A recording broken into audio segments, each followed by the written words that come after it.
Red alert! Set an intention. Go to Salon Trek. We're also thrilled to announce that we now serve Raktajino. Hoopla!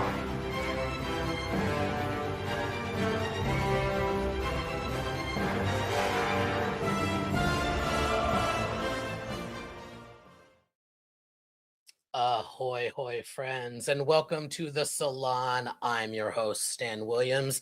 And, not all propaganda is wrong. I'm pretty cute. Tonight, we are talking about Star Trek, Starfleet Academy, first season. We're going to put it on trial. We're going to give it a report card. We're going to do other things on theme for the show.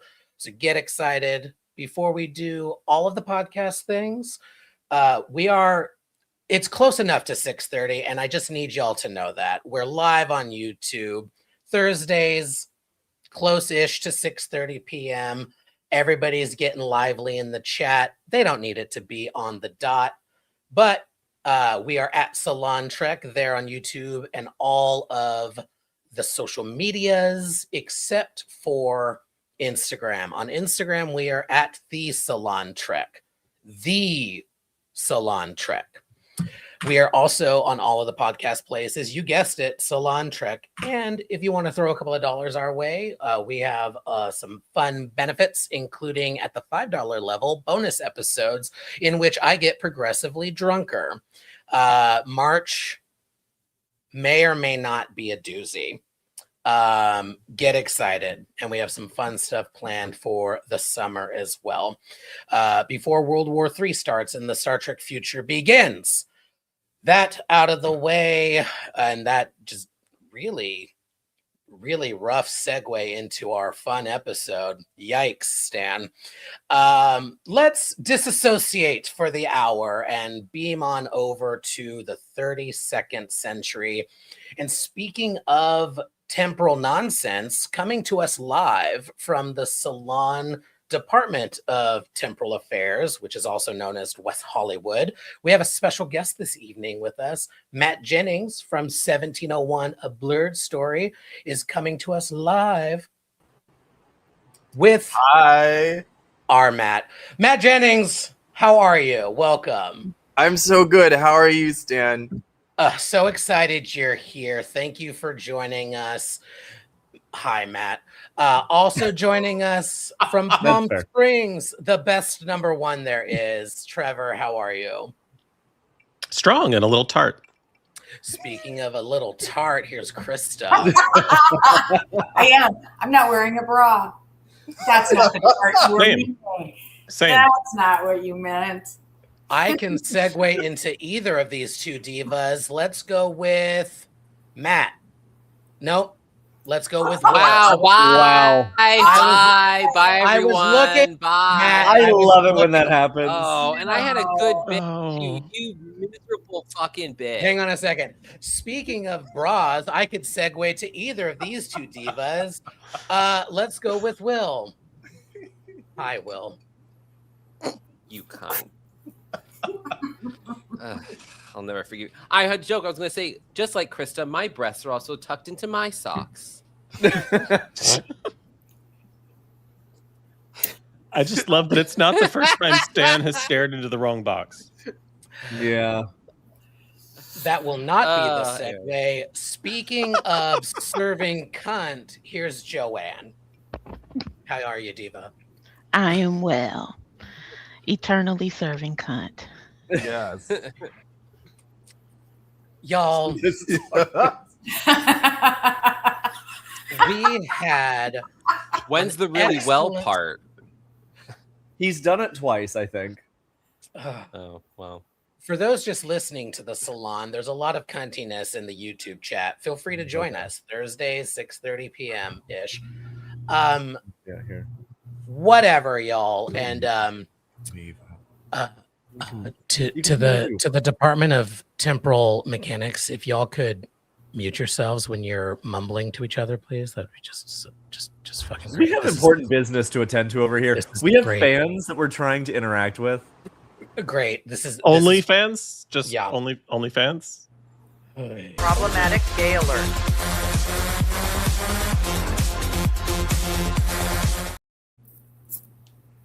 And if you Shut up. notice, Tonight, Matt we are in there. putting the full season. Tonight, we are putting. I'm going to have to edit the fuck out of this episode.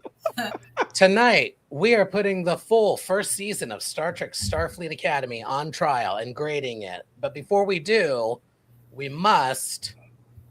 simply must set an intention. This is obvious, but don't forget to set an intention when you light it, or you're just going to be wasting the wax.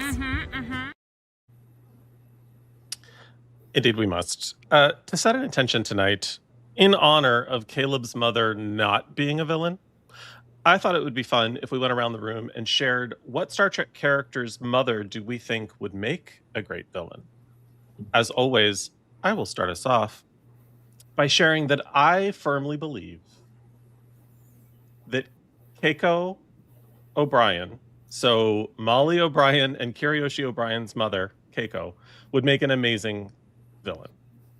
And I stand behind it because not only was Rosalind Child brilliant as Keiko, she would have done a fantastic job, as we discussed on several other salons, playing the part of Jake Sisko.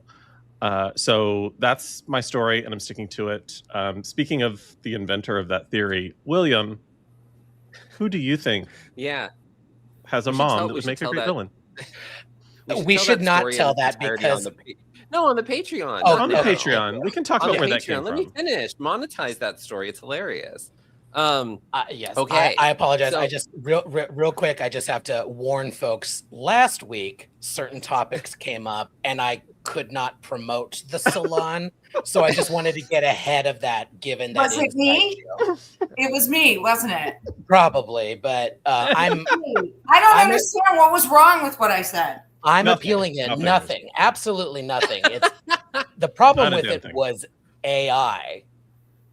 Sorry to derail. William. William was giving his answer. His name's not Matt. It's William. Yes. To get back on topic. I thought someone whose mother is probably like. It would be a great villain would be Q if we found out who Q's mom was. Oh. She's probably like the nicest person on the planet, but like seems really nice, but like deeply evil. Like something's going on there. Like his dad's really nice, but she's awful something. I know they don't have parents technically, but like I want to know where that came from. Q's mother, played by Glenn Close. No, I mean, I wouldn't be mad at it. Right? No, I think it's brilliant. I love it. Joanne, my love. For me, I think it is Barkley's mom. It's why he's such a bitch and so nervous, because he's always just like trying to cover for a lifetime of his mother's crimes. So it's made him a nervous adult because she's like, I don't know, a master villain. Which might explain why he thought it was totally fine to recreate real people and fuck them.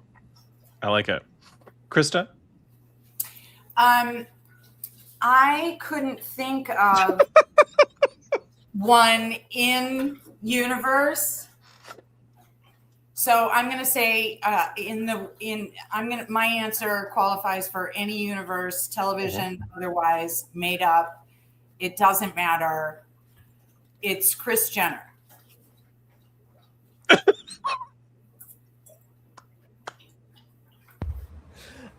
Oh, that's good. Oh, okay, that broke me a little bit. To the Matts, and I'm giving Matt Jennings a bonus question if he would like to share, because it is his first time on the salon. So not only answering the actual question, but you can also add to it at the end if you'd like to share any Star Trek headcanon that you might have and just want to get out there, because we do love to ask special guests about headcanon. So if you have any Star Trek headcanon that you just know to be true, you can absolutely share it. But also the mom question. Okay, so mom question. I think I would like to see what Genesis mom is like as a villain. Oh. I just think that, watching Genesis throughout Academy, she seems to have so much pressure on her. The whole thing about, I want to be captain, I need to be captain. And that's coming from some external source. And I'm just wondering, what was the parenting like in that situation? Where is that pressure coming from? So that's why I want to see, or why I would think that maybe it could be Genesis mom being a good villain. As for headcanon, okay, this is really crazy, but it kind of goes to another franchise. I think that the Matrix is probably what happened to humanity if the Borg actually succeeded in assimilating Earth. That just broke my brain. Even when I look at, for example, when I look at the different uniforms that the survivors of humanity are wearing in Zion, there were like the different colored uniforms. Everyone is kind of like in this hive mind. I mean, even think about it. Unimatrix Zero. Don't know why everyone knows Kung Fu, but hey, I'll go with it. That's my weird, crazy headcanon theory that I've always gone with. So I love it. I absolutely love it. Matt, the mom question. I'm gonna go with if Academy got season 3 or 4 or 5 or 7, I would love to find out that Nala Ake's mom, who is like 3,000 years old, we see the arc of her being okay, like finally like getting okay with her son's death and everything, and then we find out her mother is actually now the big bad, and then she has this other. I hate to like keep throwing family trauma at her, but I feel like that would be really like get a Lanthanite as an evil entity. I feel like would be insane. How's that for a trauma loop? Right. I really love that answer, Stanley. Thank you. So I had sent my original answer to Trevor earlier because I wanted to be on record. I assumed somebody was going to say, Loxana Troy, daughter of the 5th house, holder of the sacred chalice of Regs, heir to the holy rings of Beta Z. But then I thought about it, and I have a more insidious answer, I think. I want to know about Sarah Sisko, specifically post-Prophet leaving her after using her to birth the Sisko, Sarah Sisko. How does she feel about all that? Probably not great. You're good. It's red now. That's with the Virgin Mary. It's juicy. It's very juicy. It's Loxana would be fun. Yeah, but what if she's like a prophet killer? Ooh. What if she's a Paul Wraith? Pesto Parmesan, my children. What if she goes full Paul Wraith cult and ends up birthing Ducat? But no, that's too much. Stan, enough about your plan to open an Italian restaurant on the promenade. It would be called Pesto Parmesan. Hildor Joy, everyone. All right, y'all. The intentions are set. Get excited. Thank you, Trevor. Delightful as always. We're going to talk about the full season. We're going to talk about our favorite episodes, characters, random bits and moments. The villain. The real villain was Trauma. Let's get into it first with our top thoughts.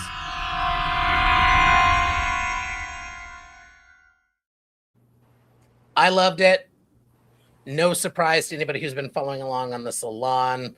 My top thoughts are as follows. Controversial yet brave opinion. I think this is the strongest first season of Star Trek in the franchise. Not in the streaming era, but in the franchise. I have said on the record that I don't think it's fair to compare one Star Trek project to another. Like Deep Space Nine is not better than Voyager at all, but different aspects of Deep Space Nine versus Voyager, different aspects of Discovery versus Strange New Worlds. Like that's where I want to get into it for my controversial yet brave opinion that this is the strongest first season in the franchise.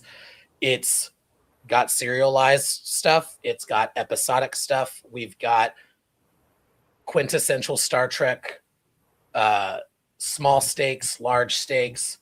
It is cinematic as hell, but it's also very small moment, character driven. I loved it. I thought they did an excellent job setting up the show I thought it was bookended perfectly between the pilot and the finale. And we got wonderful, I think of it sort of like a road trip. We started with the pilot, we ended up with the finale, and along the way we took different pit stops that we saw. We got world building for where the Federation is at right now, like with the Betazoids in episode 2. We got the odyssey of Star Trek in the 32nd century in episode 5 with the Cisco and the lore of that legend. Just incredible stuff. We got Day in the Life in Vitus Reflux and Audrey too. So those are my top thoughts. And I think I stuck to about a minute. I forgot to put up the banner. Maybe Matt Jennings as our special guest. Your top thoughts on season 1 of Starfleet Academy. I'm sorry, did you just say that it gave us Audrey too? In episode 3, yes. Yes. I love it. Okay. That's why they had to hook up in Caleb's room / Tarima's brother's room, because Audrey 2 was still in hers. Oh no. Oh, that's another crazy headcanon theory. Audrey. Anyway, no. I'll stop. Top thoughts. I really enjoyed season 1. I think that season 1 took a lot of chances in its queerness, in just it's colorful in terms of the cast and the characters. I was thinking about this today. I think that Star Trek is like, it's a rainbow. It's like a pride flag. And I think that this series really wasn't afraid of showing that. I love the Cisco episode. I love all the episodes with Sam because I'll get into those specifics later. I really appreciate the finale not holding back on the allegory of where we're at globally, especially in terms of this country. God, what else can I say? I really enjoyed the season. I hope in season 2 they go further with that. I hope that allegory continues to stay strong as it was in this season. And one last thing that I'll say is that I appreciate that even though it is Starfleet Academy and we're dealing with young people, the issues are heavy. And the show really didn't shy away from going all the way and going there. And they didn't treat it like a teenage drama. This is some adult stuff that they're dealing with. And I appreciate that the writers and creators didn't hold back. Agree. And those were Matt's top thoughts. Krista, do you want to take it away? Or Matt, do you want to extemporize a little bit more? I'm just going to say I do agree with both of you, honestly. I do think it was the strongest overall first season of any Star Trek, holistically. I think there were better in some of the other, like, I do still think that, like, Strange New World season 1, episode 1 was the strongest start to any Star Trek that has ever happened. But I think Academy takes it away by far, not even a question, with not just the topics that they talk about, but also the care that they give Star Trek. Like, they explain things in Star Trek about Star Trek without knocking you over the head with it. We don't have to hear about, well, it's this, blah, blah, blah. It was just like, yeah, it's this way because it's Star Trek. Like, we're not questioning it. It's part of the whole thing. I loved what they did. It was incredible. There has never been another Star Trek that is more deserving of more seasons than Academy. Yep. And those are my top thoughts. Krista? I think for me, I have never watched an entire season of any Star Trek and felt as though every single episode was necessary. Every single episode was on point.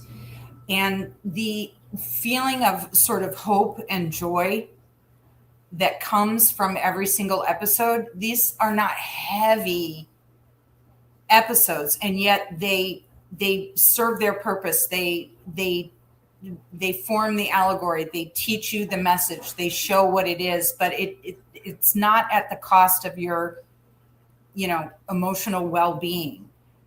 There's so much joy, and the feeling of joy and hope and the possibility of redemption. All of those things are celebrated in this series, and for that I thank them. It reminds me of the series of old, the MASHes, the Mary Tyler Moore's, where they have this magical ability, this 1 in 1,000 ability to reach into you, grab you, and stay there. And to me, that's what love is. Love is getting into you and staying there. And they have just done it so elegantly, so subtly, so beautifully that to me, it's a love letter to the original principles of the series without getting into patriarchy and all of the feminists and all of that other garbage. It really is fundamentally a love letter to what the original point was, that we can be better if we give ourselves a chance. We can be something we haven't even dreamed of or only believe exists in a dream. And so for me, I will be sorry to see this one go. It will stay in my heart because it had the capacity to get in there in the first place, which is a fucking miracle in a day and age when nobody wants to feel anything at all. So, those are my thoughts. You're welcome. Joanne, how about your top thoughts on this first season? I really enjoyed it. Like Krista, I appreciated the fact that it was values driven and centered on, recovering from a time where we had to make some difficult decisions and we did what's best, but we're willing to sit with the fact that maybe we didn't do what was right. But we're determined to kind of clarify who we are and what we believe in, and we're going to get it better. I love that. This is probably the only series that I absolutely loved every character and found sort of value for who they were and what they brought to the story. Like not a miss. Even if they're not my favorite character, like they make sense, right? And I understand their role and what they contribute. So I do love that. I also like Discovery, where it might have bobbled for execution sometimes for me. They always got the emotional beats right. Every single episode, just touched deeply. So overall, I thought it was a great start. I still think Strange New World season 1 was the best season 1, but Starfleet Academy has points. Points were made. So, yeah. William. Yeeth. Okay. In preparation for this week, I did kind of binge through as much as I could, in a sitting, most of the season. And I think it rarely misses. Like, is the first season, I think it is the strongest one we've gotten in a long time. Whether, like, I wasn't particularly latched on to Strange New World season 1. I thought it was really strong. But we always talk about in Star Trek when the series finds its beard, right? When that third season that mythical third season happens, when all of a sudden the things click. I think this is the moment that this modern era of Star Trek has clicked, because the characters are right, the emotional beats are right, the Star Trekkiness of this is right. I buy their relationship. It's like they took some of the notes that as a fandom we kind of spoke about lovingly, about what we spoke about with Strange New Worlds, and we spoke about with with Discovery more primarily is that we didn't really know the ensemble characters. And I think with this season, we got to know them really well in a place where I don't feel like I'm like, for all of Discovery's like triumphs and the good things about it, I can't name half the bridge crew. Like, and I saw all 5 seasons multiple times, and we didn't get to know them. I can name every single one of these characters, and I can tell you who they are. It's a solidly written one. And Kirsten Byron, when you interview me, when you come back to be interviewed, we've got beef, bitch, because I've never cried in an episode of Star Trek, and I cried during yours. So, bitch, you and Tawny Newsome, you got beef. I cried on the pod. So, I mean, that enough. Love you, Kirsten. You're fucking done, bitch. But, like, I love you, but fuck you. And anyway, in 2 weeks, you're going to hear it. 2 weeks. You're going to hear it. My first question is, how dare you? So, anyway, Trevor. I'm so glad that all of that just happened. This season as a whole, I think did a thing that Star Trek hasn't done for me in a very long time, which is taken things I was concerned about and immediately addressed them and made me not so concerned. I was excited about an Academy series. I wasn't sure how I was going to feel about an Academy series in this time period. And then because frankly, I loved, and I talked about it when we concluded our review of season 5 of Discovery, I loved the jump forward. So I didn't want to come back to this period because I was so in love with that epilogue. So I was a little concerned, but all of that concern vanished the minute we started to meet all of these characters, which is another thing that I was concerned about. Why do we only know one of these alien species and everybody's all new and it just feels too new and it might be too different for me? And all of that faded the minute we met each character. So kudos to not just the writers, but the brilliant actors that were cast in these roles, because they're all fantastic at their jobs. And I get it. If it's not on the page, it's not on the stage. But they took what they were given and ran with it. And it's beautiful. And I love them all for it. And I'm so excited that they're going to be at STLD because they're getting all of my monies. The only thing that I didn't enjoy about this series was the trolls that it brought out.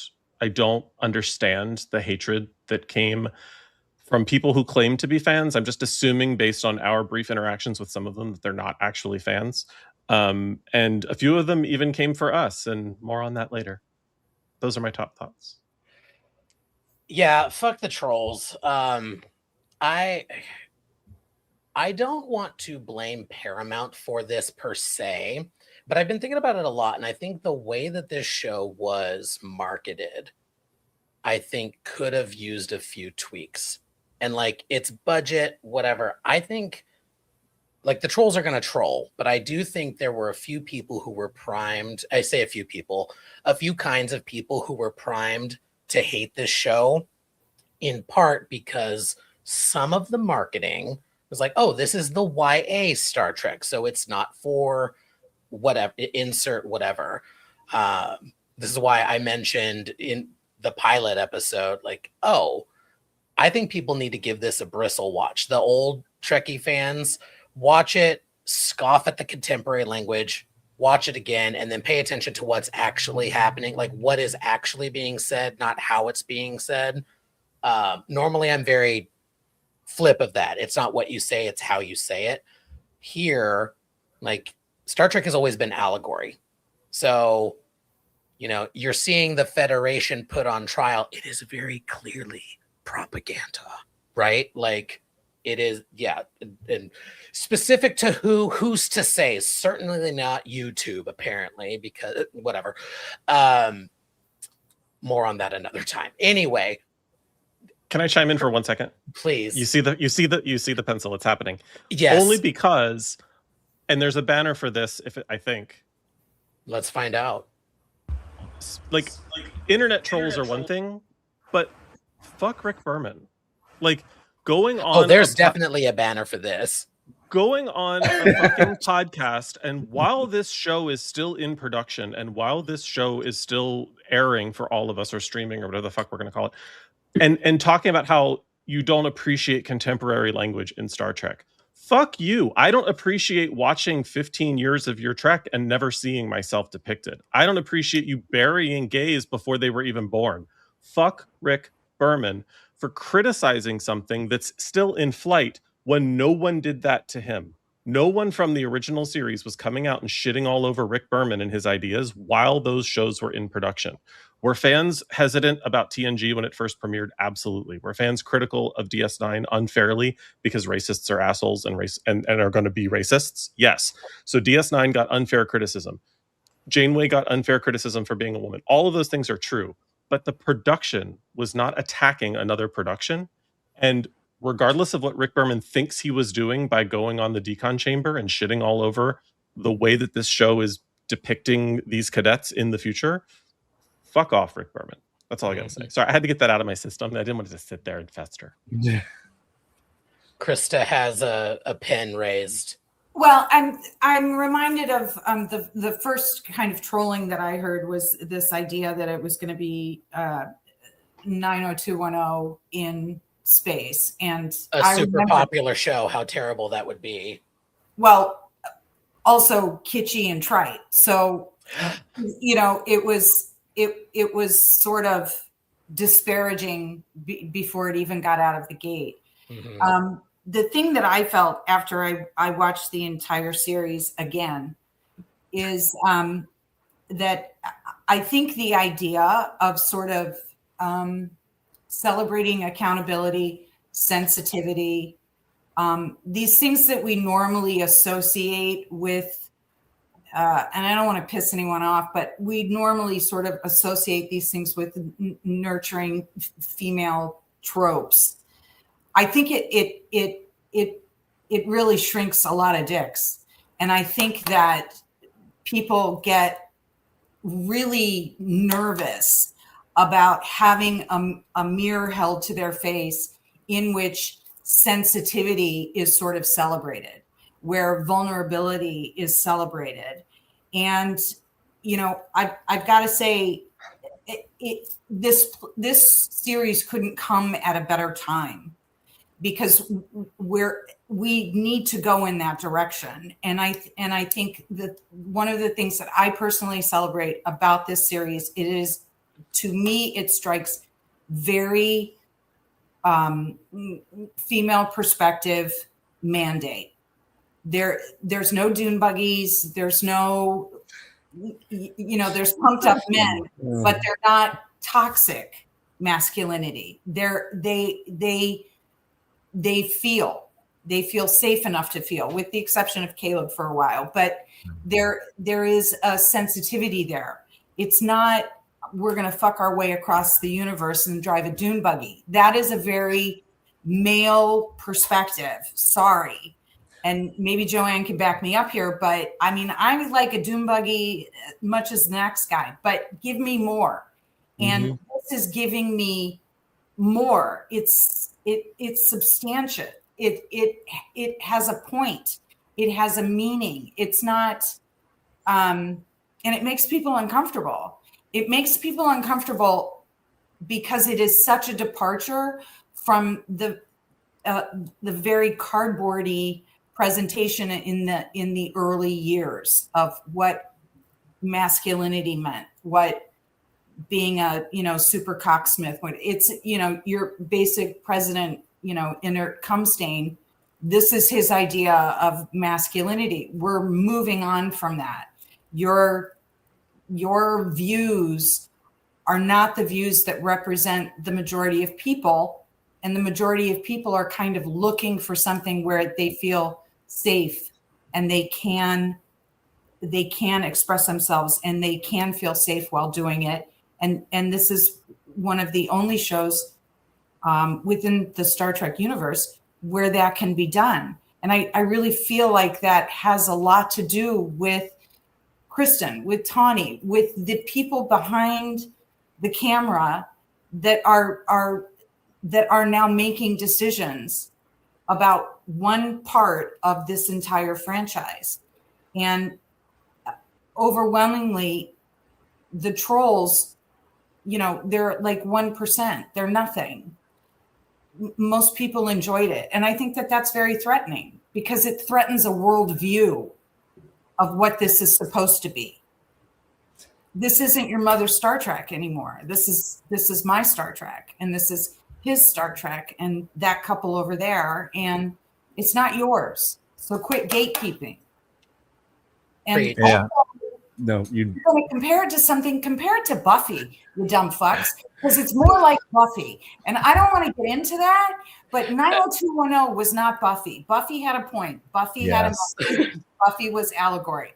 Now, what were you going to say? And there was no, Chris, piggybacking off what you said about accountability, there's something about watching, especially that last episode, and I talked about it earlier. There's something about watching that last episode and seeing the characters kind of lay everything out in terms of allegory that is also very cathartic.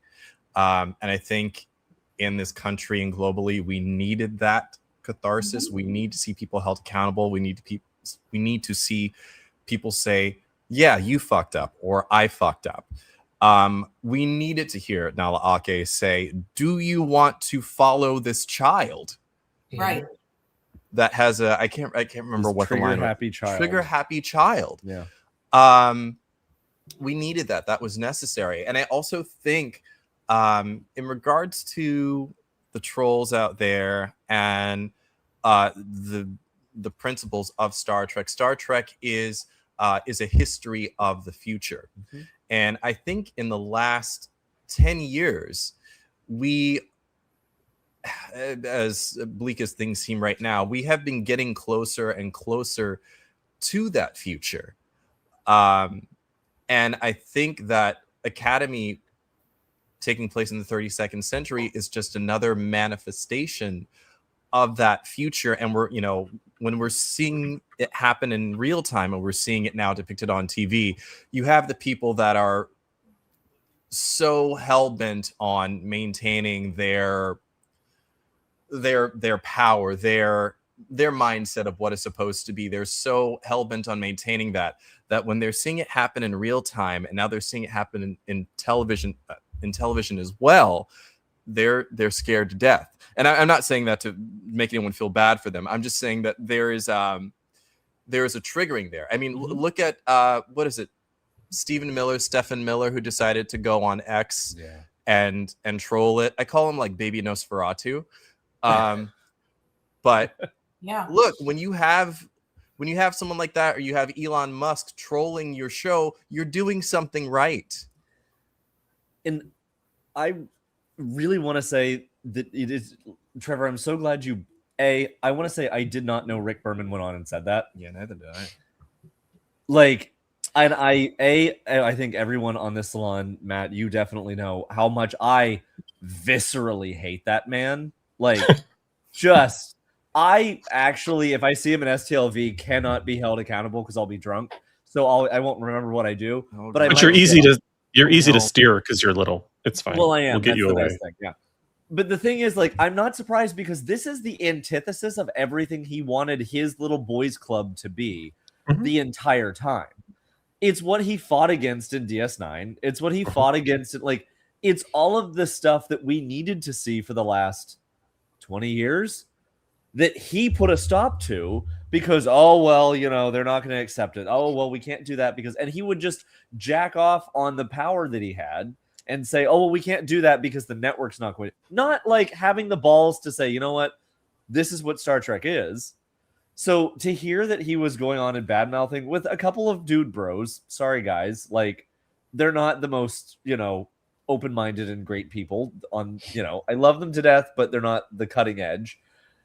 I'm not surprised that they aren't embracing what is literally the future of Star Trek.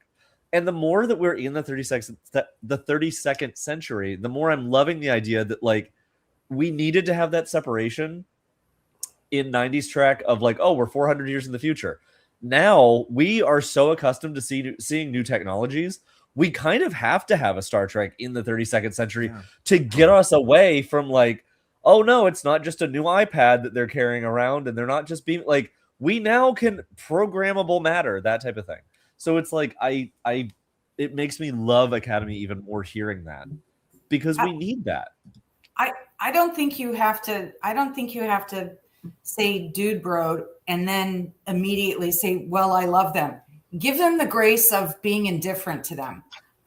You don't have to love them. You don't even have to acknowledge them.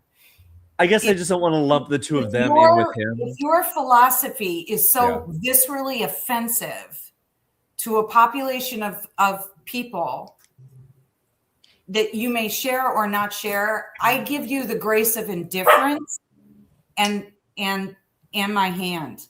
Yeah. In fairness, though, one of them did loan me a Sharpie. So I just wanted to put that out there. It's great. I think that totally makes up for all of it. I think what y'all were saying earlier is spot on. Like this is Trek that we need. Like it's coming at exactly the right time. It's hopeful. It's giving us a realistic allegory to today, like all good Star Trek does, but also shows us what is possible when we work together, when we lean into diversity in every way, diversity of opinion, thought, background. It hit. I want to dive us into the season and start with favorite episode. I'm curious where folks land in that vein. And Matt Jennings, as our guest, do you want to start with sharing your favorite episode? Absolutely. So I immediately thought that it was going to be episode 5. Oh God, muffins and cakes. Well, what's the episode? Something. I'm sorry. What happened? Serious exclamation mill. I say muffins and cakes in place of swearing. Sometimes it's a thing I do. Okay. You're on the Salon, so you don't have to do that. But if that's you, you can say fuck here. I know, but I might at some point. No. I thought that was going to be my favorite episode, but then the second episode with Sam was my favorite, which I can't remember the name right now. But it is the episode where Sam has to go back to her planet to be repaired. So this episode, for so many reasons, hit home for me. Long story short, my cousin passed away rather unexpectedly and quickly last month. Curice Brooks, in some ways, looks like my cousin Selena. There are just certain things about her that she looks like her. So to have this moment where you have this character that is dying, and you're seeing her lay on the bed, passing was already was tough because my cousin just passed. I was not able to be there for the funeral. I was in a production of Our Town when I was in college. I played Mr. Webb. I remember, so there's a scene in that episode where they are rehearsing. I think they're rehearsing 2 scenes. They're rehearsing the scene before Emily gets married, and then they're also rehearsing the scene, or speaking about the scene where Emily is in her afterlife, if you will, and she's kind of looking at all these different people and thinking about all these different memories before she passes on. I remember the day that we were rehearsing that scene in college, and the actress that was playing that part, she said, "This is too heavy for me, and I need to stop right now because I can't handle all of this." The doctor being reluctant to feel anything in that moment, I think, was very much me in regards to my cousin's death. There was a lot of stuff that I was not letting myself process. I'm still trying to let myself process certain things. But in that moment, again, going back to catharsis, that moment helped me to allow myself to grieve. I don't know if any of that is making sense, but it was just the episode was necessary for me in that point in time. So that's my favorite. Does anybody want to take the reverse opinion? No, I'm kidding. Anybody else want to talk about the life of the stars, episode 8? So why was that the worst one? No, was that on anybody else's favorite list?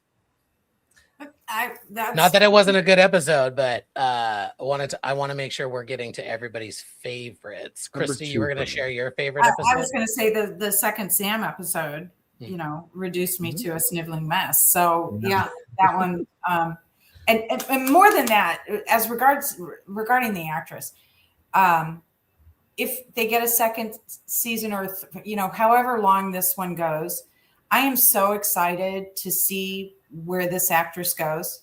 Oh my God, yes. Yeah. She is brilliance on a plate. She is phenomenal.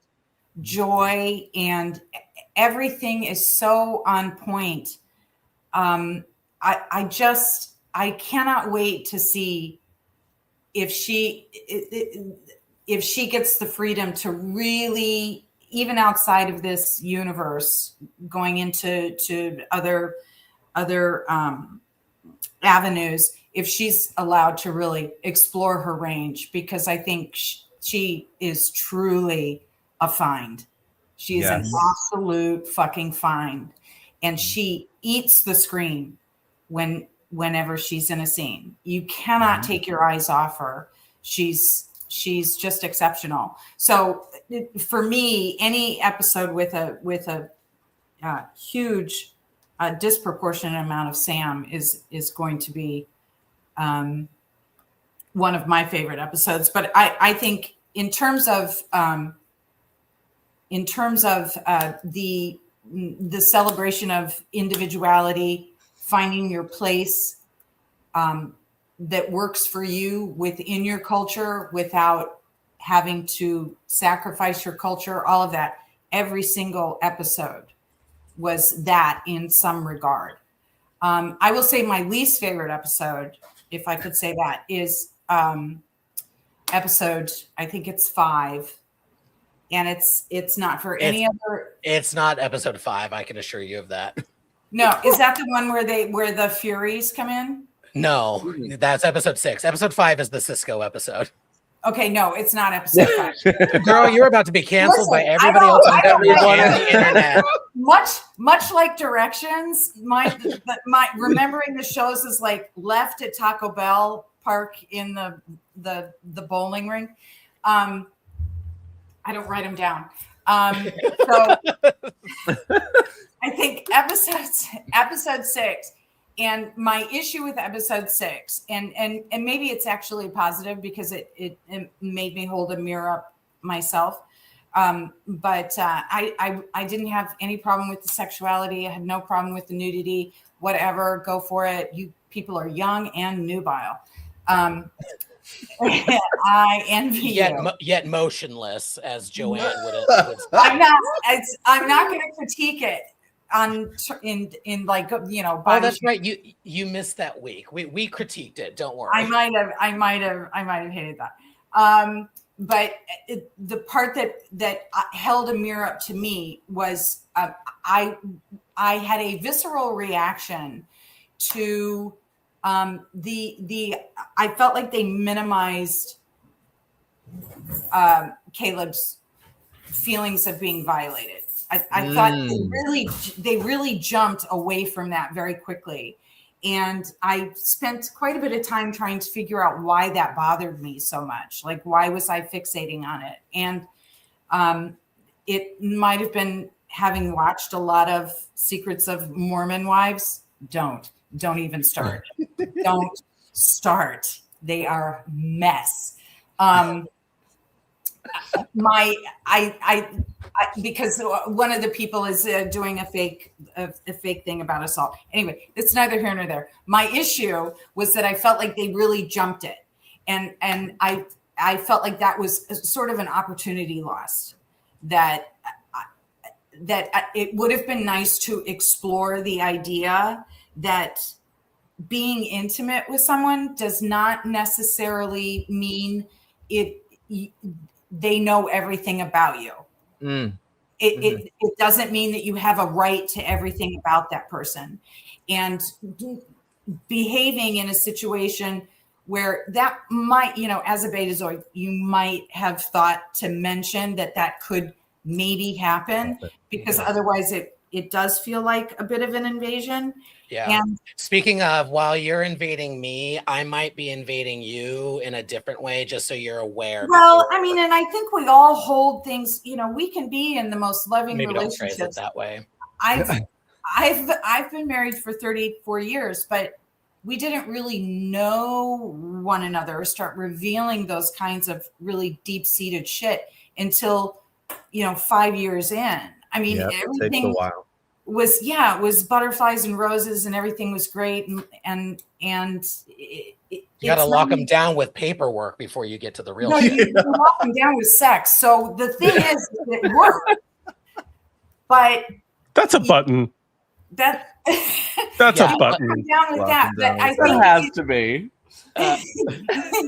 it would have been nice if they had explored that from a masculine perspective, is all. Because we so often hear about a female perspective, it almost almost comes across as like this can't happen to men at all. In fact, it can. And I think that was just a small missed opportunity. I wish they had gone a little bit into that. That's a really good point. All right, now. I think it's now push it. Push it. Sorry. Push it. Which one? Push it. Well, Krista did it. Push it good. Dun. If for no other reason than for You that. thirsty bitch.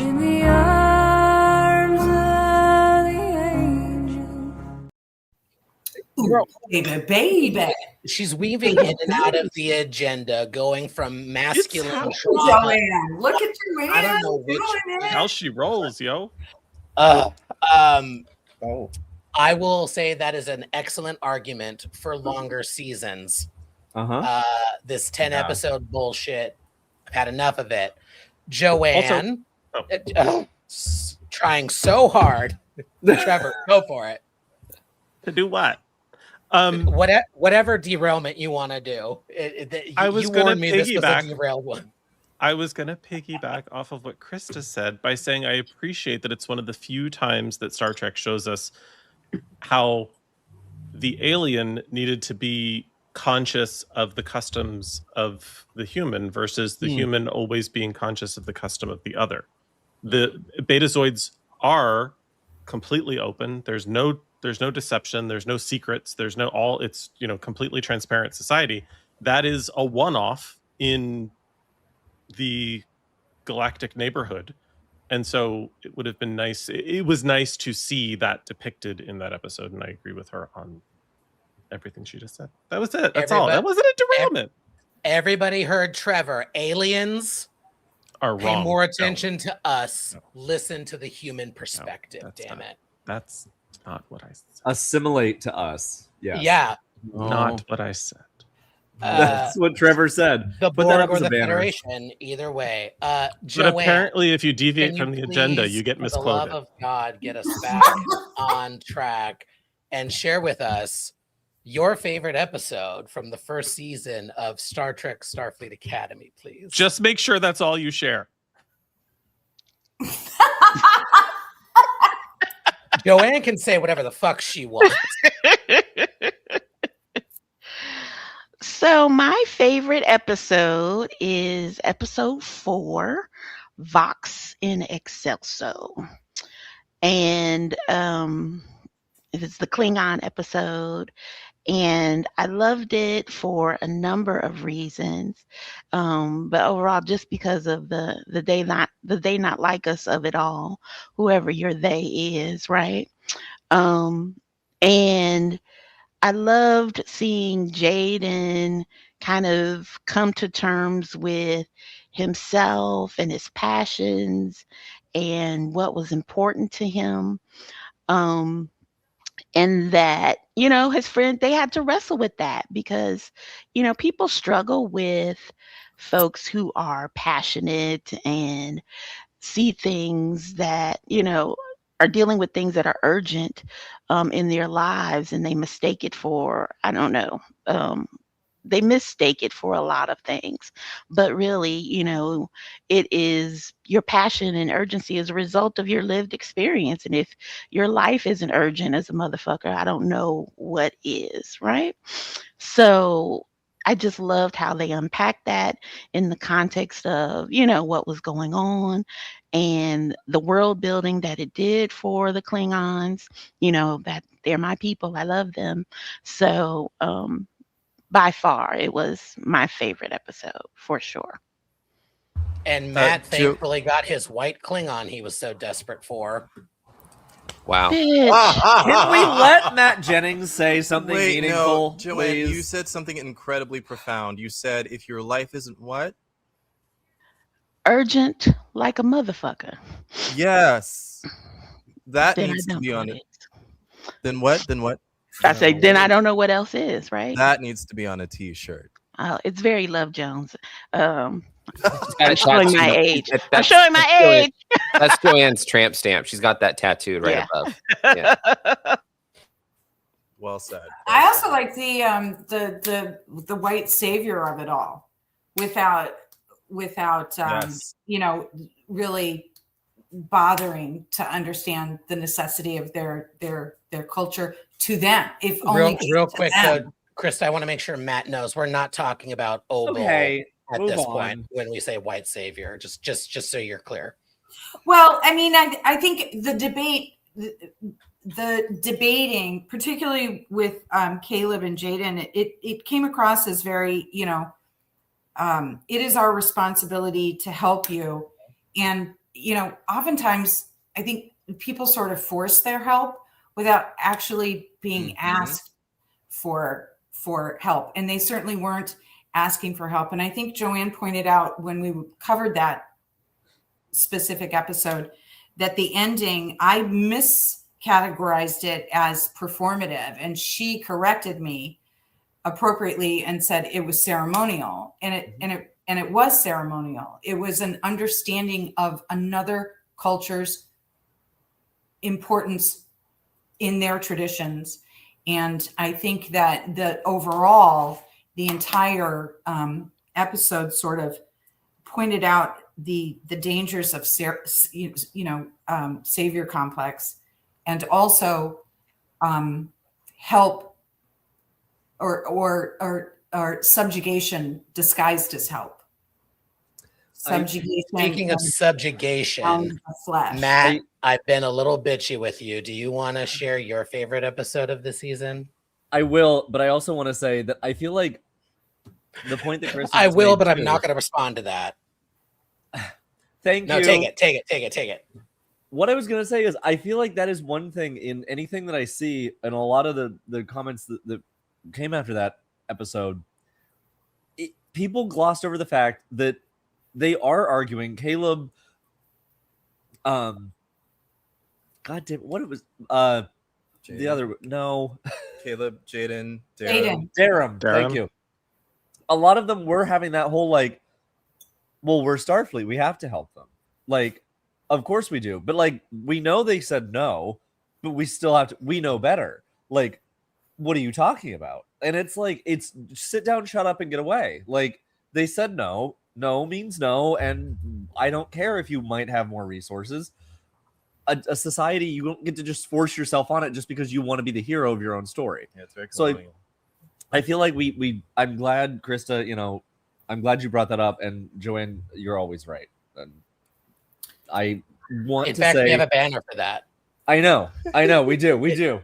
That's how true it is. I was hoping that would come up. Also, sorry. No, go ahead. No, I gotta say, just for a little bit of entertainment, it was interesting to see Jaden kind of come for Caleb and like hold back for like half of the episode. And then he was like, I really don't want to do this. I really don't want to do this. Okay, you're taking me there. Now I will drag you to the 7th level of hell, to the very basement. And that was just a little entertaining to watch. That's all I'm going to say. I loved seeing him come out and be like, oh, you want to come for me? Look, you mean you little bitch without a family or without anything? You want to talk to me about traditions? You have nothing. In. Like, yeah. I'm not celebrating that, I am. I don't want to celebrate that, but it was like, oh, okay. Sometimes a bitch needs put in their place. Like stop trying to pretend like you have any idea. if you don't want More on that later. Oh, More on that later. Anyway, my favorite episode, I am gonna have to say it was episode 5. I thought about it. I went back and forth holistically for it. And it's not just the obvious, like, oh, we got DS9, like, oh, I got Dax. Although it is the one that I did cry hard. We watched it together. I did cry hardest, like when that happened. I still could cry. But going back and rewatching it, the way they handle it, of, you're talking about something that is so sentimental to so many people, and it means so much and so much nostalgia. To be able to tell a story about that without changing a thing, and without building on it, but not having to explain it. And it goes back to why I think Academy is so good, is that it is just saying that Star Trek exists, and we are continuing the story. These are the continuing voyages of Star Trek. And it felt like that was one of the best episodes that exemplified to me, where they said, you know what? This is just what it is. And being able to see, obviously, we've already talked about Sam acting her ass off. Like, being able to see all of the different characters, being able to get Tawny in as Dax, it worked on so many levels. Being able to get, the unreleased archival, vocals from Avery. I think that has to be my favorite. The whole season is so good. It is so hard because I could find good things that I could claim almost every episode. I would even say episode 7 was great with the between Genesis and Caleb, and some other, but episode 5 for me. And I gotta say it, Tawny, I don't know if you're watching. I know that you didn't like the makeup process, but as Worf would say, you are Dax. That mantle is now yours. Yeah. You took it, you carried it well. Please come back, because I think that we could get more wisdom from this version of Dax. And talk to Gina about the feedback she gave them about her makeup, because apparently they made it much better for her in season 2. It's much lighter, it's much easier to put on. So cousin Tawny, look. Come back, old man. We need you. Yes. Trevor. 5 was also my favorite. And I'm jumping in just to share that 5 did the thing that the whole season did for me for that story. In other words, I had preconceived ideas of how that story should play out. It did none of those things. And I was not only entertained by the surprise, I was happier with the result. The thing that kind of blew me away was conversation about and acknowledgement of, and forgive me, Will, I'm stealing some of what you shared personally, but it affected me as well, not just hearing you share it, but seeing it on screen and kind of having it affect and acknowledge my own feelings. It brought something after into the Trek universe, which hasn't really been explored outside of accidentally bringing people back to life, which is not the same thing as an afterlife. So acknowledging that Jake Sisko recognized that his father was never gone, despite the fact that he was not physically present, is something that I'm only recently exploring myself over the course of the last couple of years. And it was just really, really cool to see it incorporated into Star Trek in a way that wasn't explained away with tachyons or antiprotons, or it was, and to add just the cherry on top was that message came from Sirach, who I just kind of adore for legitimate and inappropriate reasons, but mostly legitimate reasons. It was just beautiful. And that doesn't happen often. There are many Star Trek episodes that I think are fantastic. There are many Star Trek episodes I think are wonderful and delightful and entertaining. There are few and far between that are beautiful, and that was one of them. So, and also, just to think about it in terms of Jake's future in The Visitor, in comparison to Jake's future here that we see in Starfleet Academy. You know, it's beautiful. It's beautiful to know that Jake lived a good life. That he was a joyful man. Yes. Yes. He wasn't bitter. He didn't waste away missing his father. Knowing that he lived a good life was I think something that was necessary that we needed to see. Loss need not be loss. Yes. Now, his grandmother, on the other hand, as we discussed earlier, probably crazy and pissed. Will, darling, what was your favorite episode of this season? So mine was 5, like everyone else. Okay, let's go ahead. Please. Yeah. I mean, Star Trek does not do grief well. We've talked about this on here. I think they frame grief as sadness, where I don't think that's what grief is. As someone who's lost their mother within the last 5 years, and as anyone who's lost a parent, especially when you're close to, grief is not sadness. It is the love of that person continuing on. It's because you have that love, but you have no place to put it. It's unrequited in a way, but not really. It's you have these feelings for someone who can no longer reciprocate. And I think with this specifically, and Kirsten and Tawny, when I see you, I think they frame it perfectly that this person is not gone, that they are still there, that there is a reason for them to be there. And they're exactly, Joanne, always right. I think that this show, not this episode particularly, not just as like an episode of Star Trek, I think it does what sci-fi does best, in a broad sense, that it takes an everyday occurrence, that's something that we as humans on this planet will deal with or have dealt with or are dealing with at some point, and frame it and turn it into an allegory that helps us understand it in a way that attaches to our subconscious. So with this episode in particular, and I think because Kirsten Beyer, in every episode she has written, because I went back and I went through, and every episode this bitch has written is my favorite of that season or that series, because she understands. I know this fucking bitch. We have beef now, girl. Pick up. We going to Wendy's because we got beef. Like I hate it because she's good. She's fucking good. We knew she was good. Her Voyager books are fantastic, but I think her as a screenwriter, I think she's channeling something specifically with this episode and with Tawny. Give them their own series, for God's sake. I know that it did what good sci-fi does. It takes something that we deal with that is very human and kind of frames it in something that lets us view it from the outside instead of having to feel it for ourselves and be forced to feel it as people. We're allowed to feel it by proxy, which then triggers something within us. So I think this episode does it brilliantly. And I think what it's great because it starts out in a way where it exemplifies the kind of overall thesis I feel about the season, where it says that we have to look back and reconcile our past in order to free the present so we can move to the future. And I think this episode does it in a way where it goes, I look to the past to move forward. Sam looks to the past in order to figure something out about her future and what she wants to do. And I think this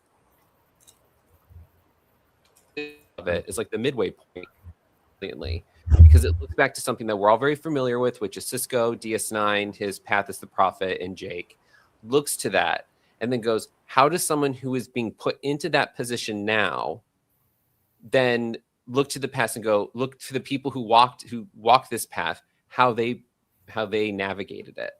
And there's a reconciliation that happens with Jake with his father, where everyone goes, why? We even had that criticism when we did the thumb war. Why did Sisko not come back?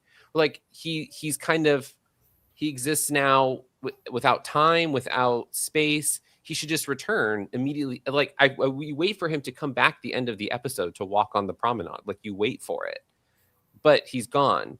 But I think what it does is it goes I lost it. That he he was never gone. So like it's that she can now make a choice to move forward in the future. And I think that that's hit in the beginning. In the first episode, we see the mess of people not reconciling their past. It's for your offspring to take things into the future. This episode really hammers it home, and I think the last 2 episodes kind of wrap it up. But this is like, it's a really great, not just a great episode of Star Trek. I think it's a really good piece of just science fiction broadly. And I have to say, for people that really enjoyed that 5th episode, I highly recommend reading the autobiography of Captain Benjamin Sisko. I'm not saying that because I know Derek personally. I said that because I read the autobiography, and then I knew after that I had to meet Derek.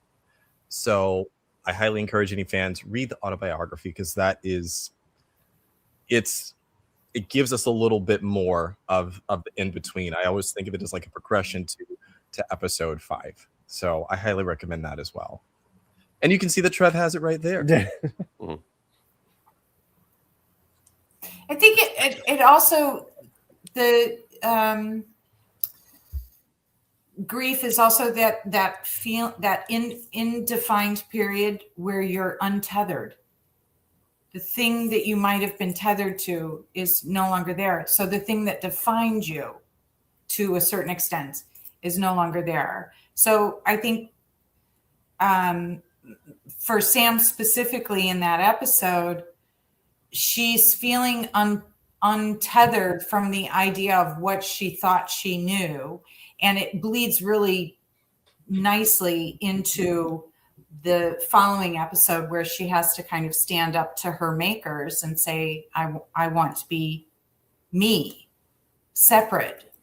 And sort of the grief of having to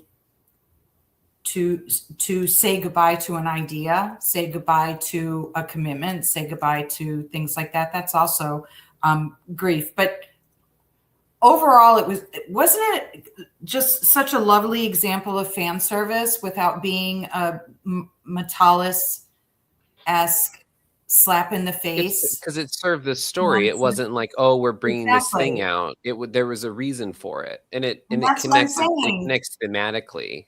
I would say it's not fan service. I would say because it does that, it's not actually fan service. That this is really just this show digs into Star Trek lore more than any other series. Like Discovery did to a certain extent, but it felt like they were mining for story. They're mining lore for character, which I think is but far I'm not using fan service in a derogatory sense. I'm using fan service as they are recognizing that there are loose threads everywhere, and people have asked. And so they've incorporated some of them in, and they've done it in such an elegant way that you feel complete once it's been presented. Versus, even Sirach, he's wearing the Bajoran earring. Bajoran earring. Yeah, it was just there. It wasn't an exclamation point. It wasn't an earring that contained a bunch of information about changelings, Borg bullshit. It was just there to show an acknowledgement of a feeling of heritage, a feeling of culture, a feeling of being accepted into a community and accepting that community as your own. It didn't need an exclamation point. And that's what I'm saying. They are writing this sensitively. It's not an in your face. It is a very subtle education of how people need to learn to communicate with one another in order to move forward, in order to have a better world. I love your intensity with this commentary. It's sensitive. It's bitches. It is, motherfucker. No, it is. It's very fucking sensitive. But to your point, Krista, particularly around culture, it wasn't just the character's culture, but the actor's culture. I mean, that Sirach brought that fabric that was adorning his suit back with him from a trip to Africa, and he just brought fabric and was like, "Hey, can I wear this?" Mm-hmm. And that they incorporated that into what the character was wearing was fucking brilliant. It was the whole thing was just a piece of art, not just the acting, not just the writing, but visually the entire story, the entirety of it. Well, I don't want to derail us myself, but But here we go. No, we've been avoiding the best favorite episode. My favorite episode is I'm joking. All of these have been wonderful, but I do want to highlight. I've struggled with this question because, like I said, it's such a strong overall season.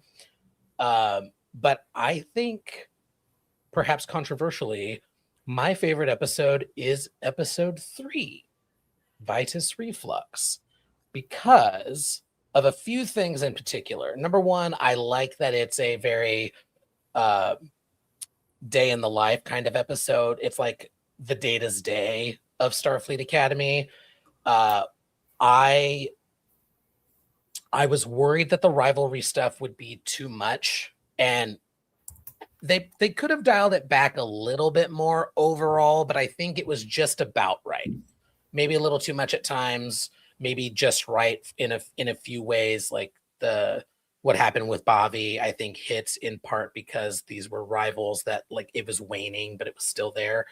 But in episode 3, we got some really good humor with like this fucking so many reasons. But number one, Calica, it's a brand new thing. We are getting new lore in Star Trek. It would have been like, this is not a knock on Prodigy. I think it was really cool that we saw Parisi Squares for the first time.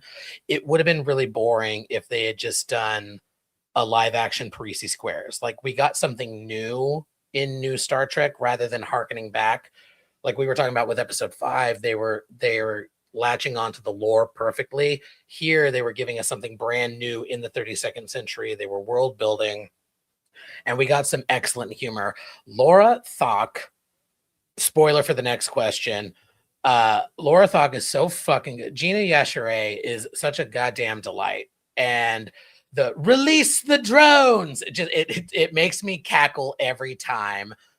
Putting Occam, like, something that I love about them ending up at like the closest thing to nepotism, the closest thing to giving these children of a president of a world that you wanted back in the Federation, like the closest to nepotism that they get is like, yes, you can fast track the application process and come to school. Like they're leapfrogging over others potentially, but that they put the son of the president of a brand new Federation world where Federation headquarters is going.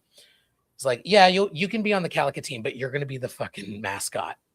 Like, it could have been very easy for them to be like, you could be the honorary captain and like stroke his ego, like whatever. It was so funny. It was so good. The main reason I say it's one of my favorite episodes is I love how queer this show is, and I love how it just is. It just is. We get Jet Reno came to the Academy in part because she was with Laura Thok, and we get this wonderful relationship between them. We get confirmation after some looks that our boy Darum is bi or pansexual.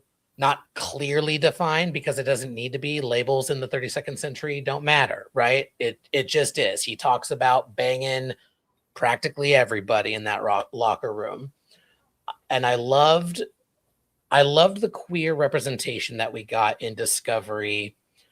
And I think at times the execution was a little wonky and heavy-handed.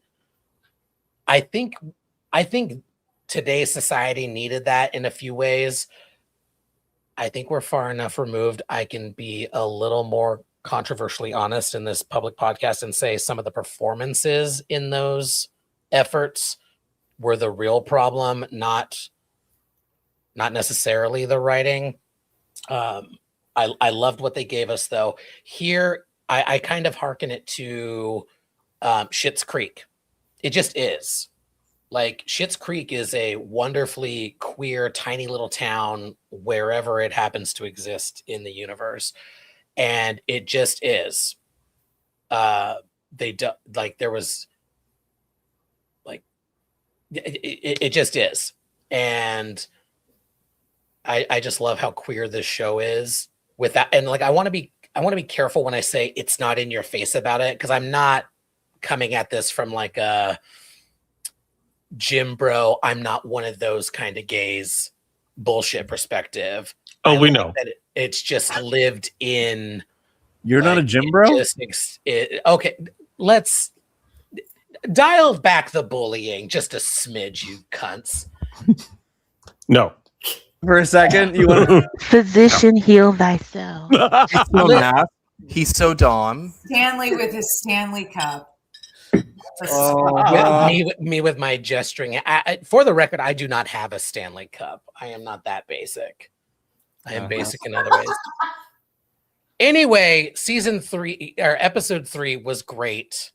I know it's not on a lot of people's list of best episodes, but it's on mine. And we got a lot of shirtless dudes in it. So there. I was going to say, I can't believe. Problematic gay alert.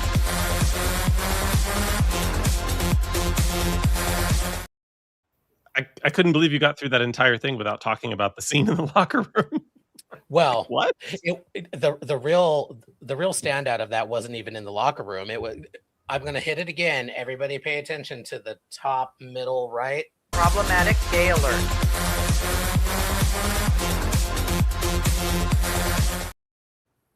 Between Rios and Rutherford, where I think all of us would like to be, that background actor could get it. Also, Caleb was literally naked, not just in a towel. I was gonna say, I think he looked the best when he accidentally got beamed in naked, more so than when he's like splayed out and all spatchcocked on the spatch what? Spatchcocked, is that a Cock? It looked like cock. It looked like he was like a spatchcock chicken. You don't know what that is, do you? I really don't. But it's now when you take a know. chicken and break the spine so it lays flat and so it cooks more evenly. Interesting. Yeah. Well, now I know that now. Yeah. I don't think Caleb's Or back is broken. I think Caleb is breaking backs. Problematic gay alert.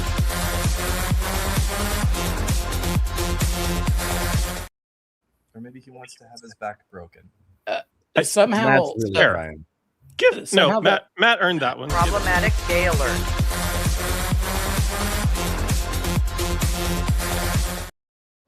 It's fair. Moving on to the second item on my agenda for discussion at an hour and 22 minutes in. Yeah, we're flying through this today. We're on number 2. Matt Jennings, who's your favorite character? Oh, it's Sam. It is Sam. I knew it from the moment that I saw the production stills before any episodes released, before the show premiered. I saw her face, and it was just the image of her standing in whatever class it was, and she was just smiling. And Krista, like you said, just this beam of light. And my eye went to her, and I said, she's going to break my heart every episode, and I know it. And that came to be. So it's Sam. Matt.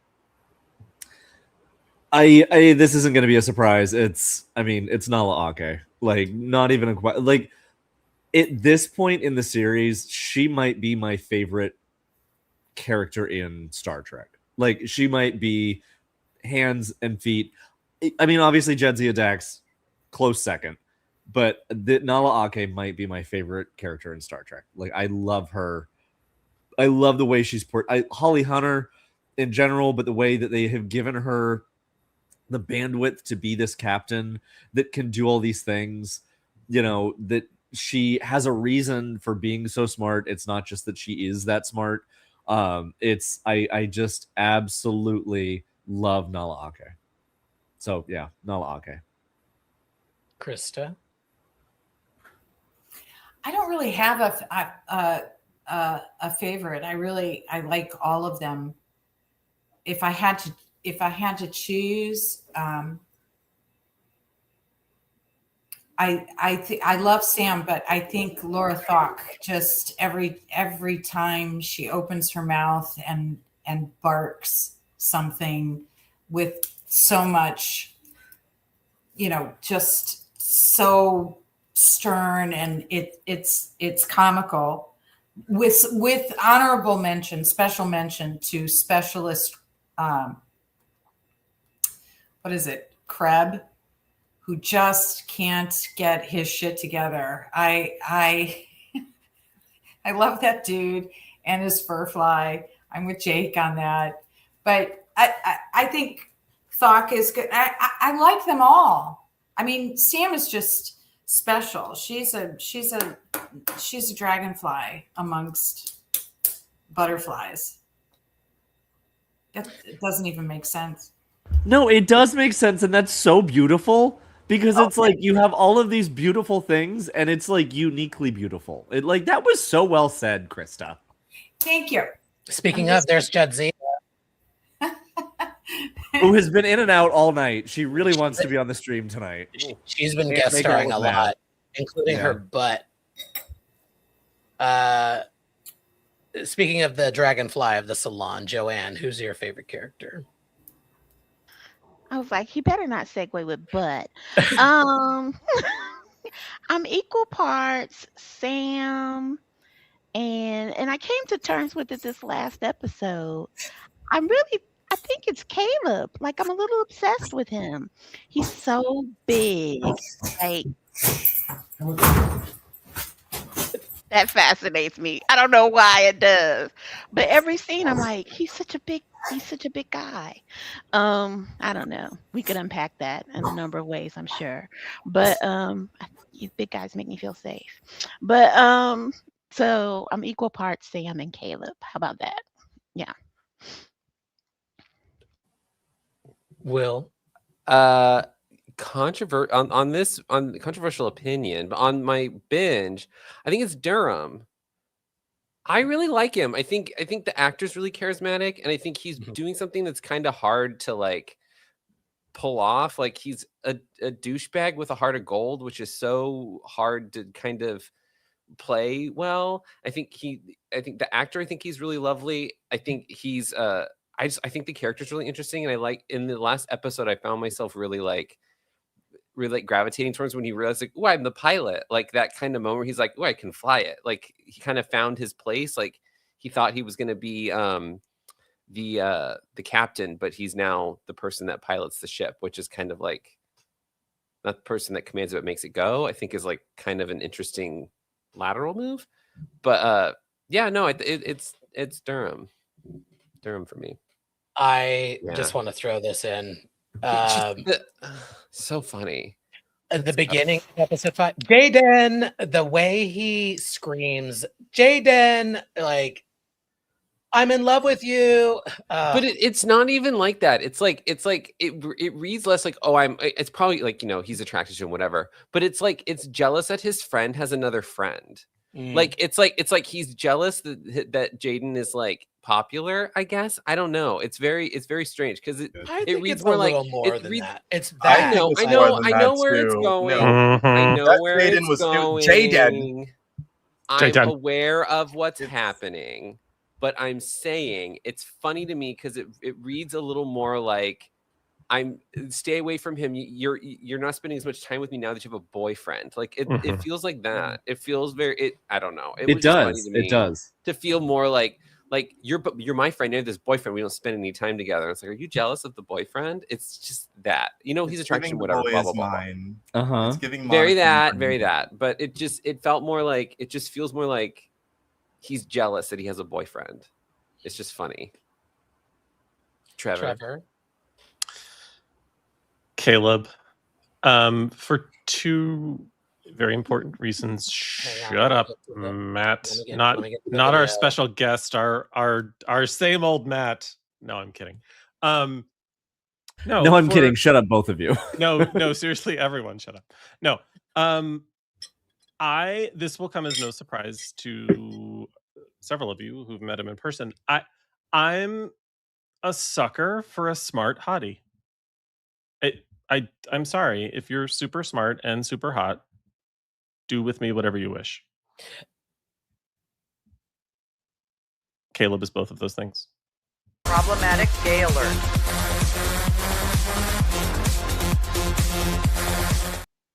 Same. Okay. You can be super smart, but you also must be super hot.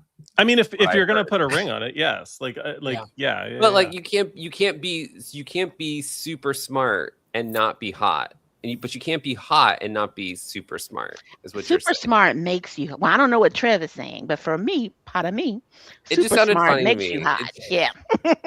Trev, like you must be super hot and you must be super smart. End of list. You can sit and stare at somebody all day long, but if they open their mouth and they're dumb as fuck, I can't. I need a big dumb person around. Use I'm you for sorry. a while, give me the dumb himbo. I don't need someone. I don't need someone See, here. I have to agree with Will. I'm on Will's side with this one. I want somebody that's like a little bit of an idiot. Like I need kind of dumb. I gotta have someone I need can to boss feel around good. a little bit. Why? Yeah, it might explain success rate.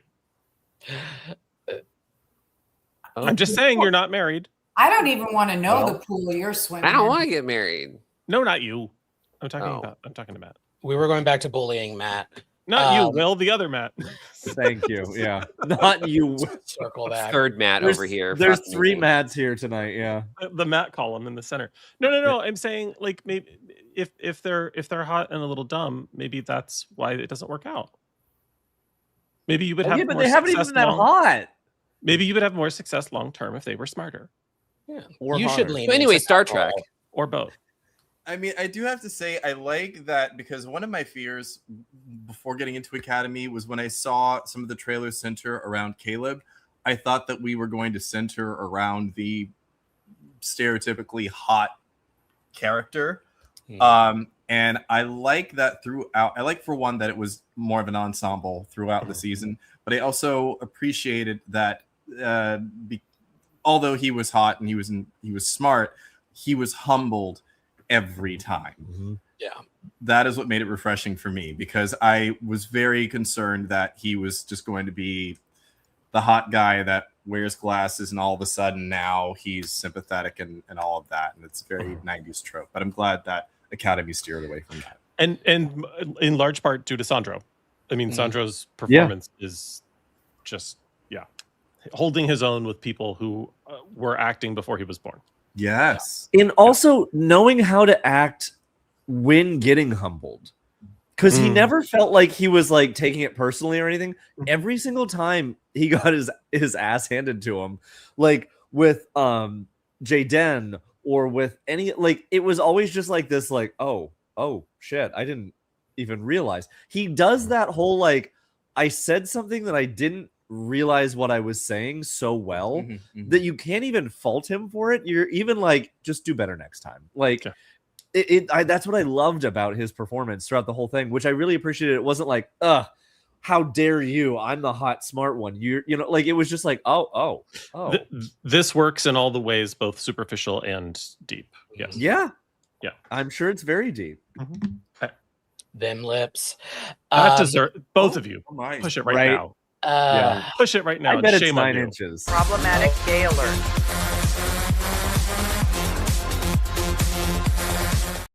Oh. Just can't even. Oh no. Can't. My favorite character. Are we still on favorite characters? Girl. Apparently we are. Welcome to chapter 2. I am torn between saying Sam and Laura. So I'll just say the cadet side, it's Sam. The professor side, it's Laura. Like, the actors are incredible. They're all around the performances. Like, I agree with Matt. The Nala Ake is an incredible captain, but all of these people play their role so well. But they're like their formulaic Star Trek role. They bring so much new to it. Nala Ake is a new kind of captain. Laura Thok is a new kind of first officer, not only because they both have this dual role with the Academy, her as the master of cadets, but that she can be the funny one. She could be the serious one. And Carice Brooks as Sam being a neurodivergent queen, the Odo, the Data, the doctor of this episode, of this series. Incredible stuff. we're getting off the rails, and we are long past the time in which we should be doing this. So do we get to do something new? We do get to do something new in a moment. Okay. But before we start to lose our audience, I want to give our special guest a moment to talk about his incredible project, 1701, A Blurred Story, and the upcoming season 2 should certain things happen. So, Matt Jennings, you want to talk about your project? Thank you, Stan. So I wrote a web series about someone that sees their life like a Star Trek episode. I always say it's not a Star Trek series. It's a series about a Star Trek fan. I filmed my first season over a couple of years. I'm now, God willing, I will film the second season. The second season is very much about how a Star Trek fan processes what is happening today. How does a Star Trek fan process MAGA? How does a Star Trek fan process white supremacy? I know I've been talking about catharsis. This has been the process of writing. This has been very cathartic for me in regards to dealing with my emotions about everything that's happening in the world. I hope that when people see it and watch it, they will get something out of it as well. There's a QR code there. It's linked to my Indiegogo. Please contribute. The arts are a form of resistance, hence that's why it says help us resist, because along with this being about how a Star Trek fan responds to MAGA and white supremacy, the arts is a form of resistance with that as well. My hope with this season, with this set of stories, is that I will encourage someone to move, to act. Someone that has more influence than me, to take charge, to resist. I think resistance is necessary. That's why I wrote this. And again, the QR code is right there. Help us resist. Watch the first 3 episodes on YouTube. You can also find it on YouTube at 1701 BLERD. And you can see Bluesky, TikTok, YouTube, Instagram, Threads. You can follow the project page on all of those social media platforms as well. Thank you, Stan. I really appreciate that. Thank you. And thank you, Salon. I've had so much freaking fun. So much fun having you here. And I also want to shout out For All Mankind season 4, the first person you see, Matt Jennings. Yeah. On Mars. If you wonder, why does that tall man look so familiar?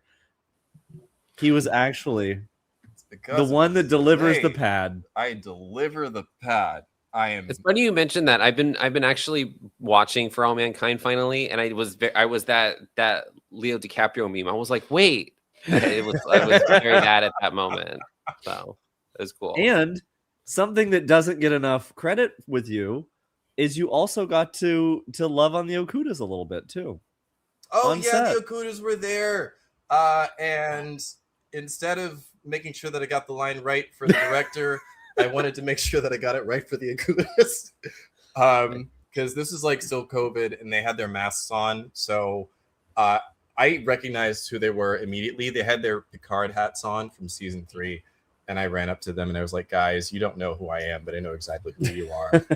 And the whole time I was like, I hope that they appreciate what I'm doing, and I don't want to screw this up in front of them. So yes. The moral of the story is do it for the Okudas. Do it for the Okudas. If you don't do it for anyone else, do it for the Okudas. Do it for the Okudas. You know who doesn't get enough credit for a cunty Bob? Denise Okuda. Denise Okuda. Yes. And she keeps that tight. That's good. Yes, that Bob has been rocking since 1990. Ugh. And she keeps it, and I'm here for it. Segue here. Speaking of a cunty Bob. You know what? That I was going to go in a different direction. I like this one. Trevor. In honor. Cunt off. Go. In honor of the sheer caucasity of some of the trolls who have visited our channel. Speaking of Bob and cunts, we have introduced a new segment called Shut the Fuck Up and Eat Your Cheese Sandwich. So, in celebration of Radar Techie, this show is unwatchable. It isn't Star Trek. Brilliant comment, dumb fuck. Correct. You're watching The Salon, which is a show that talks about Star Trek. I'm sorry you won't hear this insult because we've already blocked you. But Walter Wrangler 5709, please stop wasting time on utter trash of show. Okay, first of all, that's not a sentence. And second of all, we technically only wasted about 15 hours talking about this particular show. Your mother wasted 9 whole months carrying you, but here we are. And last but not least, Dr. Andrew Aronson, also blocked, so you'll never hear this, but several paragraphs. Motherfucker spent an hour and 45 minutes of his time watching us so that he could then tell us why we were wrong in all of our takes. But the most important piece of his entire message is that he ended it with explaining why he wasn't MAGA. If you have to explain it, you already are. So shut the fuck up and eat your cheese sandwich. Thanks, everyone. Fucking trolls. Does that cheese sandwich also have mayo in it? That adds to the caucasity. No. The people are the mayo. Hmm? The trolls are the mayo. They bring mayo. Yes. Okay. Mhm. I'm also curious who doesn't earn a tiramisu. That's hard to make. Bitch. They say don't feed the trolls. We're gonna feed them their cheese sandwich because you're not gonna come to this channel and not get the same energy back. And we're gonna come correct because fuck you. Our playground, our rules. Cheated that I didn't get to read any of these. I would have. We have screenshots. Yeah, we'll share them in the Slack. A rotating thing. You get the next one. Words. I would have made annotations. We'll share them in the Slack. It's all good. Yeah. Okay. Y'all, we are at the end of our episode. Trevor, before you land the ship fully, because we're coming in for a landing, just want to highlight 2 fun things from next week. A few of us will be going live on Tuesday to continue the long Twilight Salon. That's right. Salon 5 is back. It is haphazard when we do this. The last one was in September.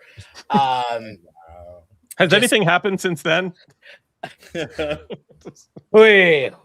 So we'll be live at 6:30 p.m. on Tuesday to talk about the second half of the second season of Babylon 5. We'll be going to the other universe for a little bit. And on Thursday, hello, Mr. Krista.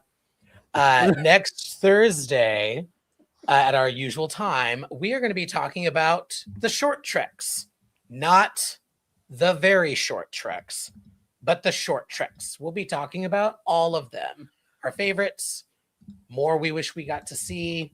So get excited. I also want to give a big shout out to Trek Talks. I forgot to put up something on the screen. I'll add it to the description. Trek Talks 5 is coming March 28th. The Hollywood Food Coalition with John Billingsley, Bonnie Gordon, and friend of the pod, Lori Ulster of Trek Movie, has been doing yeoman's work on getting this off the ground. There are going to be incredible panels starting as early as, I believe it's 9:45 a.m. when they're kicking off. They've got Starfleet Academy guests. They've got folks from, I think, practically all of the shows that are going to be a part of the 8-hour-long telethon in support of the Hollywood Food Coalition, which, as somebody who lives in LA, I can attest they are doing incredible work helping feed those in need. Every dollar gets stretched like Odo. Like they can stretch $1 like a changeling. So please check out Trek Talks March 28th all day. Give you I don't know specifics yet, but usually there's somebody in the Trek universe who will do a matching grant of some of the money that gets thrown. So every dollar you give typically gets at least doubled. So lots of fun stuff happening. And next week we'll highlight the full panels, etc. Trevor? Speaking of doubling dollars, if you are watching Trek Talks and you're able to contribute, look up maybe sometime this week or next week, look up your with your employer's HR team or website or whatever system they use. Look up to see if they have a donation matching program, because a lot of, for anyone who works for a corporation, at least, a lot of corporations do have matching programs where if their employees donate, those companies will match that donation. This is a great organization to do that with and for. So just throwing that out there. So we'll talk more about that next week as well, just to help highlight the great work that they're doing. But also in 2 weeks, friend of the pod, enemy of Will, Kirsten Beyer, will be back to talk about all things Trek. We've got questions for her about her author career, her career in Trek. She has been a force with Picard, with Discovery, with Strange New Worlds. And of course, we want to spend the bulk of our time talking about her incredible contributions to Starfleet Academy, including episodes 5 and 9, and just all of the wonderful work that she's doing. So can't wait for that. Trevor, can you do me a favor, please? Sure.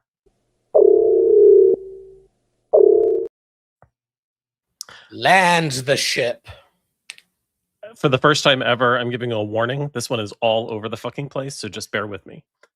There were 7 problematic gay alerts. There was 1 problematic ally alert. There was a Ken dad joke last week in the after show, so I have to mention it this week.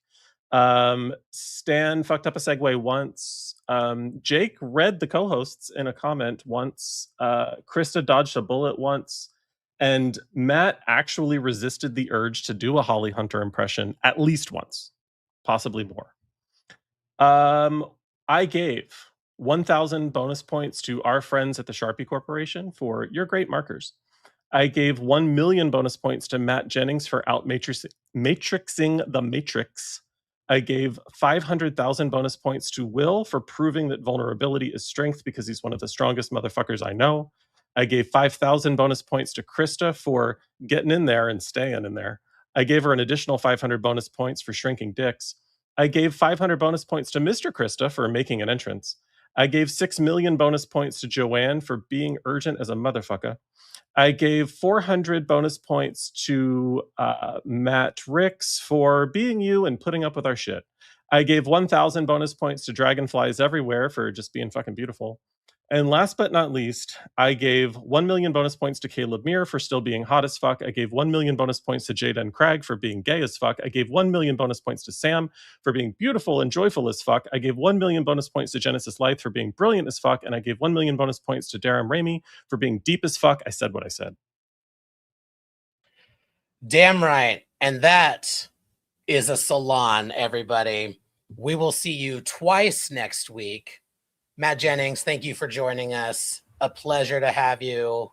Come back anytime. I would love to. Thank you for having me. Thank you to the friends in the chat. We are at Salon Trek everywhere. Until next time, live long and prosper. All hands abandon ship. Proceed to the nearest evacuation zone immediately.